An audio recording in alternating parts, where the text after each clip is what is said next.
அளவற்ற அருளாளனும் நிகரற்ற அன்புடையோனுமாகிய அல்லாஹுவின் பெயரால். முஹம்மதே, நீர் துர்பார்க்கிய சாலியாக ஆவதற்காக உமக்கு இக்குர்ஆனை நாம் அருளவில்லை. நம்மை அஞ்சுபவருக்கு அறிவுரையாகவே அருளினோம்.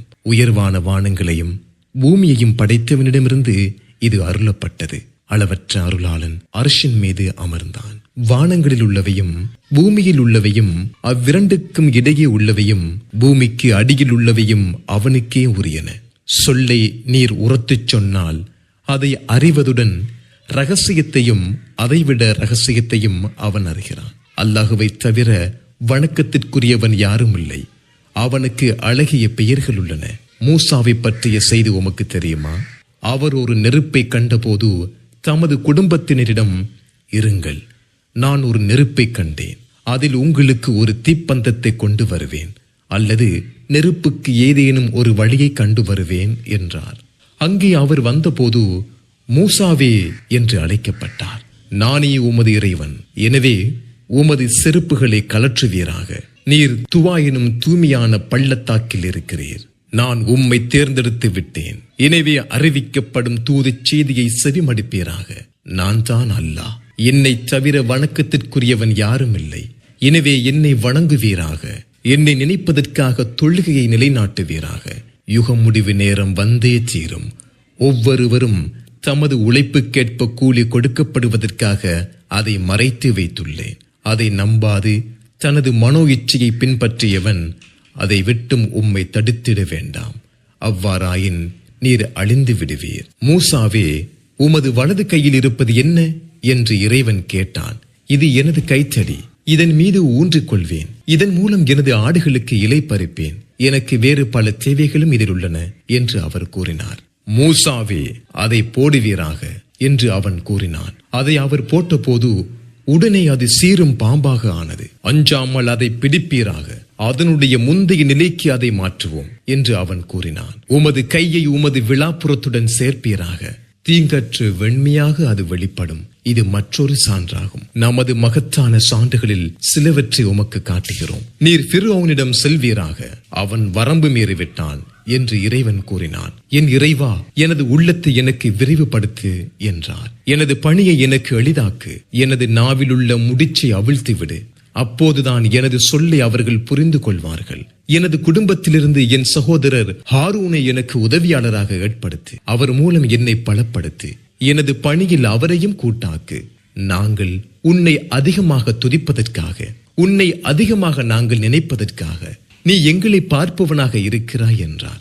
மூசாவே, உமது கோரிக்கை ஏற்கப்பட்டது என்று அவன் கூறினான். இன்னொரு தடவை உமக்கு அருள் புரிந்துள்ளோம். அறிவிக்கப்பட வேண்டியதை உமது தாயாருக்கு நாம் அறிவித்ததை எண்ணி பார்ப்பீராக. இவரை, இக்குழந்தையை பெட்டிக்குள் வைத்து அதை கடலில் போடுவாயாக. கடல் அவரை கரையில் சேர்க்கும். எனக்கும் இவருக்கும் எதிரியானவன் இவரை எடுத்துக் கொள்வான் என்று உமது தாயாருக்கு அறிவித்தோம். எனது கண்காணிப்பில் நீர் வளர்க்கப்படுவதற்காக மீது என் அன்பையும் செலுத்தினேன். உமது சகோதரி நடந்து சென்று இக்குழந்தையை பொறுப்பேற்பவரை பற்றி நான் உங்களுக்கு அறிவிக்கட்டுமா என்று கேட்டார். எனவே உமது தாயின் கண் குளிர்வதற்காகவும் அவர் கவலைப்படாமல் இருப்பதற்காகவும் அவரிடம் உம்மை திரும்பச் சேர்த்தோம். நீர் ஓர் உயிரை கொண்டிருந்தீர். உம்மை கவலையிலிருந்து காப்பாற்றினோம். உம்மை பல வழிகளில் சோதித்தோம். மத்தியன் வாசிகளிடம் பல வருடங்கள் வசித்தீர். மூசாவே, பின்னர் நமது திட்டப்படி வந்து சேர்ந்தீர். எனக்காக உம்மை தேர்ந்தெடுத்து விட்டேன். நீரும் உமது சகோதரரும் எனது சான்றுகளுடன் செல்லுங்கள். என்னை நினைப்பதில் சோர்வடையாதீர்கள். இருவரும் ஃபிர்அவுனிடம் செல்லுங்கள். அவன் வரம்பு மீறிவிட்டான். அவனிடம் மென்மையான சொல்லையே இருவரும் சொல்லுங்கள். அவன் படிப்பினை பெறலாம் அல்லது என்னை அஞ்சலாம் என்றும் கூறினான். எங்கள் இறைவா, அவன் எங்களுக்கு தீங்கிழைப்பான் அல்லது அவன் எங்கள் மீது வரம்பு மீறுவான் என அஞ்சுகிறோம் என்று இருவரும் கூறினர். அஞ்சாதீர்கள், நான் பார்த்து கொண்டும் கேட்டுக்கொண்டும் உங்களுடன் இருக்கிறேன் என்று அவன் கூறினான். இருவரும் அவனிடம் சென்று, நாங்கள் உனது இறைவனின் தூதர்கள். எனவே இஸ்ராயலின் மக்களை எங்களுடன் அனுப்பிவிடு. அவர்களை துன்புறுத்தாதே. உனது இறைவனிடமிருந்து உன்னிடம் சான்று கொண்டு வந்துள்ளோம். நேர் வழியை பின்பற்றியோர் மீது நிம்மதி உண்டாகட்டும். பொய்யென கருதி புறக்கணித்தவருக்கு வேதனை உண்டு என எங்களுக்கு அறிவிக்கப்பட்டுள்ளது என்று கூறுங்கள். மூசாவே, உங்கள் இருவரின் இறைவன் யார் என்று அவன் கேட்டான். ஒவ்வொரு பொருளுக்கும் அதற்குரிய தோற்றத்தை வழங்கி பின்னர் வழிகாட்டியவனே எங்கள் இறைவன் என்று அவர் கூறினார். முந்தைய தலைமுறையினரின் நிலை என்ன என்று அவன் கேட்டான். அது பற்றிய ஞானம் எனது இறைவனிடம் உள்ள பதிவேட்டில் இருக்கிறது. என் இறைவன் தவறிட மாட்டான், மறக்கவும் மாட்டான் என்று அவர் கூறினார். அவனே பூமியை உங்களுக்கு தொட்டிலாக அமைத்தான், உங்களுக்காக அதில் பாதைகளை எளிதாக்கினான். வானத்திலிருந்து தண்ணீரை இறக்கி அதன் மூலம் பலதரப்பட்ட தாவரங்களை ஜோடிகளாக வெளிப்படுத்தினோம். உண்ணுங்கள், உங்கள் கால்நடைகளை மேய விடுங்கள். அறிவுடையோருக்கு இதில் பல சான்றுகள் உள்ளன. இதிலிருந்தே உங்களை படைத்தோம், இதிலேயே உங்களை மீளச் செய்வோம். மற்றொரு தடவை இதிலிருந்தே உங்களை வெளிப்படுத்துவோம். ஃபிர்அவுனுக்கு நமது சான்றுகள் அனைத்தையும் காட்டினோம். அவன் பொய்யென கருதி மறுத்துவிட்டான். மூசாவே, உமது சூனியத்தால் எங்கள் பூமியிலிருந்து எங்களை வெளியேற்ற எங்களிடம் வந்துள்ளீரா என்று அவன் கேட்டான். இது போன்ற ஒரு சூனியத்தை நாமும் உம்மிடம் செய்து காட்டுவோம். எமக்கும் உமக்கும் இடையே போட்டி நடத்திட பொதுவான இடத்தில் ஒரு நேரத்தை நிர்ணயிப்பீராக. அதை நாமும் நீரும் மீறாதிருப்போம் என்றும் கூறினான். பண்டிகை நாளே உங்களுக்குரிய நேரம், முற்பகலில் மக்கள் ஒன்று திரட்டப்படட்டும் என்று அவர் கூறினார். ஃபிர்அவுன் திரும்பிச் சென்று தனது சூழ்ச்சியை ஒருமுகப்படுத்தினான். பின்னர் வந்தான். உங்களுக்கு கேடுதான் ஏற்படும். அல்லாஹ்வின் மீது பொய்யை இட்டு கட்டாதீர்கள். அவன் உங்களை வேதனையால் அழிப்பான். இட்டு கட்டியவன் நட்டமடைந்து விட்டான் என்று அவர்களிடம் மூசா கூறினார். அவர்கள் தமது காரியத்தில் தமக்கிடையே விவாதம் செய்தனர். அதை ரகசியமாக செய்தனர்.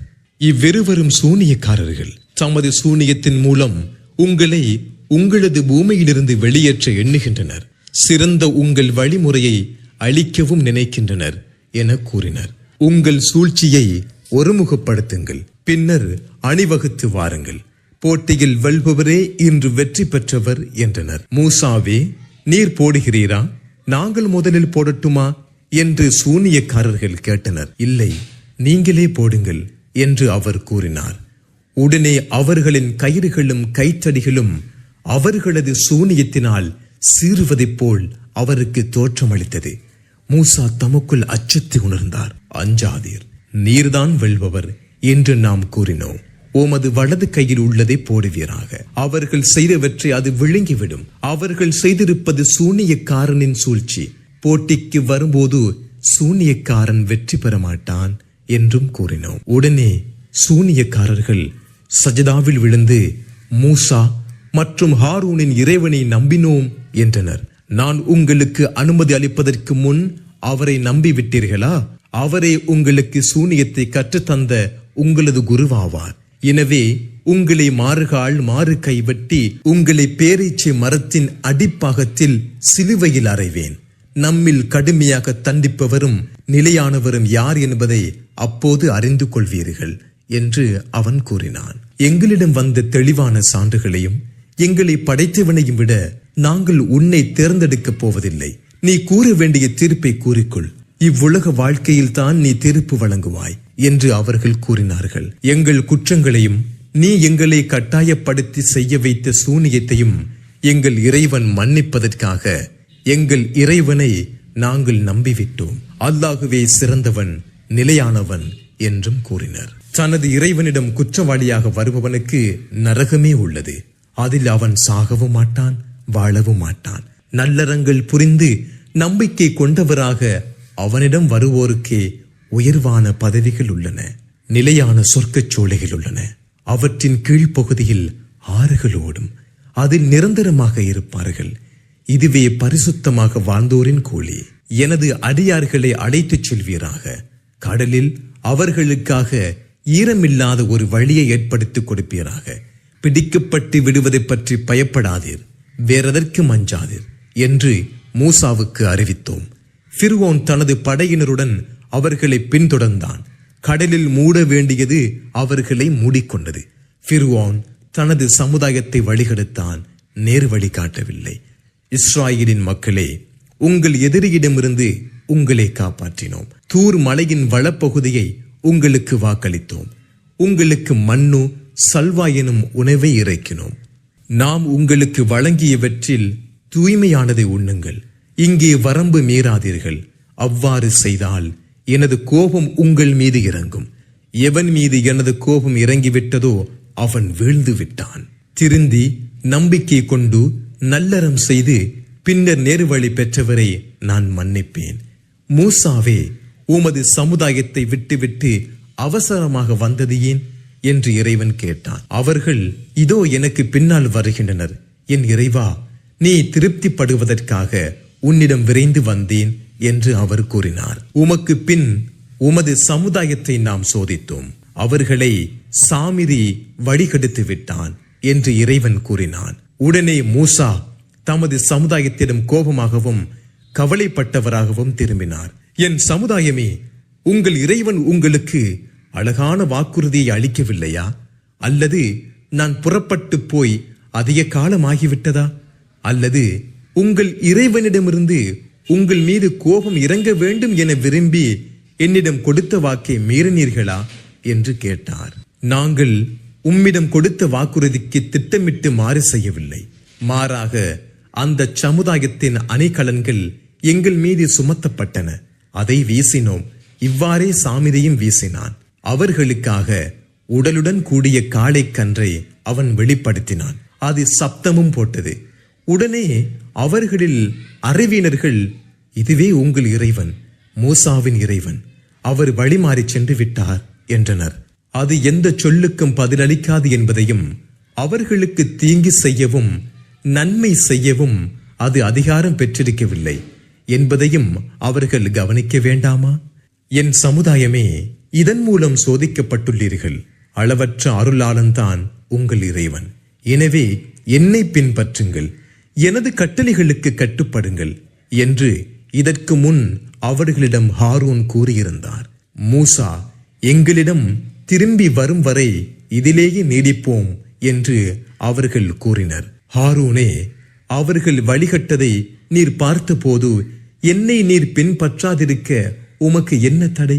எனது கட்டளையை மீறிவிட்டீரே என்று மூசா கேட்டார். என் தாயின் மகனே, எனது தாடியையும் எனது தலையையும் பிடிக்காதீர். எனது வார்த்தைக்காக காத்திராமல் இஸ்ராயலின் மக்களிடையே பிரிவினை ஏற்படுத்தி விட்டீர் என்று கூறுவீரோ என அஞ்சினேன் என்று ஹாரூன் கூறினார். சாமிரியே, உனது விஷயம் என்ன என்று மூசா கேட்டார். அவர்கள் காணாததை கண்டேன். இத்தூதரின் காலடியில் ஒரு பிடி அள்ளினேன், அதை எறிந்தேன். என் மனம் இவ்வாறு என்னை தூண்டியது என்றான். நீ சென்று விடு, உனது வாழ்க்கையில் தீண்டாதே என நீ கூறும் நிலையே இருக்கும். மாற்றப்பட முடியாத வாக்களிக்கப்பட்ட நேரமும் உனக்கு உள்ளது.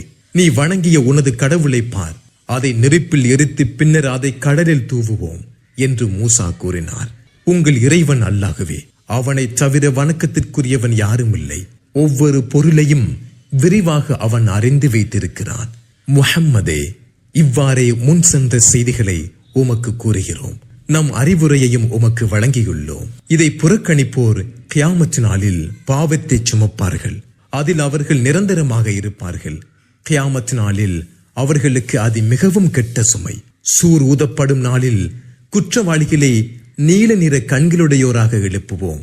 நீங்கள் 10 நாட்கள் தவிர உலகில் வசிக்கவில்லை என்று தமக்கிடையே அவர்கள் ரகசியமாக பேசிக் கொள்வார்கள். நீங்கள் ஒரு நாள் தவிர உலகில் வசிக்கவில்லை என்று அவர்களில் அறிவுமிக்கவர்கள் கூறும்போது அவர்கள் கூறுவதை நாம் நன்கறிவோம். முஹம்மதே, மலைகளை பற்றி அவர்கள் உம்மிடம் கேட்கின்றனர். என் இறைவன் அவற்றை தூள் தூளாக்குவான் என்று கூறுவீராக. பின்னர் அதை வெட்டவெளி பொட்டலாக ஆக்குவான். அதில் மேடு பள்ளத்தை காண மாட்டீர். எவ்வித மறுப்புமின்றி அந்நாளில் அழைப்பாளரை பின்தொடர்வார்கள். அளவற்ற அருளாளனிடம் ஓசைகள் யாவும் ஒடுங்கிவிடும். காலடி சப்தம் தவிர வேறெதனையும் நீர் செவியுற மாட்டீர். அந்நாளில் அளவற்ற அருளாளன் யாருக்கு அனுமதி அளித்து அவரது சொல்லையும் பொருந்திக் கொண்டானோ அவரை தவிர எவரது பரிந்துரையும் பயனளிக்காது. அவர்களுக்கு முன்னே உள்ளதையும் அவர்களுக்கு பின்னே உள்ளதையும் அவன் அறிகிறான். அவனை அவர்கள் முழுமையாக அறிந்து கொள்ள மாட்டார்கள். என்றென்றும் உயிருடன் இருப்பவன் முன்னே முகங்கள் கவிழ்ந்துவிடும். அநியாயத்தை சுமந்தவன் நட்டமடைந்து விட்டான். நம்பிக்கை கொண்ட நிலையில் நல்லறங்களை செய்பவர் அநீதி இழைக்கப்படும் என்றோ குறைவாக வழங்கப்படும் என்றோ அஞ்ச மாட்டார். இவ்வாறே அவர்கள் இறைவனை அஞ்சுவதற்காகவும் அல்லது அவர்களுக்கு படிப்பினை உண்டாக்கவும் குர்ஆனை அரபு மொழியில் அருளினோம். இதில் தெளிவாக எச்சரித்துள்ளோம். உண்மையான அரசனாகிய அல்லாஹ் உயர்ந்து விட்டான். முஹம்மதே, அவனது தூது செய்தி உமக்கு முழுமையாக கூறப்படுவதற்கு முன் குர்ஆன் விஷயத்தில் அவசரப்படாதீர். என் இறைவா, எனக்கு கல்வியை அதிகப்படுத்து என கூறுவீராக. இதற்கு முன் ஆதமிடம் உறுதிமொழி எடுத்தோம், அவர் மறந்துவிட்டார். அவரிடம் உறுதியை நாம் காணவில்லை. ஆதமுக்கு பணியுங்கள் என்று வானவர்களிடம் நாம் கூறிய போது இப்லீஸை தவிர அனைவரும் பணிந்தனர். அவன் மறுத்துவிட்டான். ஆதமே, இவன் உமக்கும் உமது மனைவிக்கும் எதிரியாவான். இவன் உங்களை சொர்க்கத்திலிருந்து வெளியேற்றிட வேண்டாம், அப்போது நீர் துர்பாக்கியசாலியாவீர் என்று கூறினோம். இங்கே நீர் பசியோடு இருக்க மாட்டீர், நிர்வாணமாக மாட்டீர். இங்கே நீர் தாகத்துடனும் இருக்க மாட்டீர், உம்மீது வெயிலும் படாது என்று கூறினோம். அவரிடம் ஷைத்தான் தீய எண்ணத்தை ஏற்படுத்தினான். ஆதமே, நிலையான வாழ்வளிக்கும் மரத்தை பற்றியும் அழிவில்லா ஆட்சியை பற்றியும் நான் உமக்கு அறிவிக்கட்டுமா என்றான். அவ்விருவரும் அதிலிருந்து சாப்பிட்டனர். அவ்விருவருக்கும் தங்களது வெட்கத்தலங்கள் பற்றி தெரிந்தது. அவ்விருவரும் சொர்க்கத்தின் இலையால் தங்களை மறைத்துக் கொள்ள முற்பட்டனர். ஆதம் தமது இறைவனுக்கு மாறு செய்தார். எனவே அவர் வழி தவறினார். பின்னர் அவரை அவரது இறைவன் தேர்ந்தெடுத்தான். அவரை மன்னித்து நேர்வழி காட்டினான். இருவரும் ஒட்டுமொத்தமாக இங்கிருந்து இறங்குங்கள். உங்களில் சிலருக்கு சிலர் பகைவர்களாவீர்கள். என்னிடமிருந்து உங்களுக்கு நேர்வழி வரும். அப்போது எனது நேர்வழியை பின்பற்றுபவர் வழி தவற மாட்டார், துர்பாக்கியசாலியாகவும் மாட்டார் என்று கூறினான். எனது போதனையை புறக்கணிப்பவனுக்கு நெருக்கடியான வாழ்க்கை உண்டு. அவனை கியாமத் நாளில் குருடனாக எழுப்புவோம்.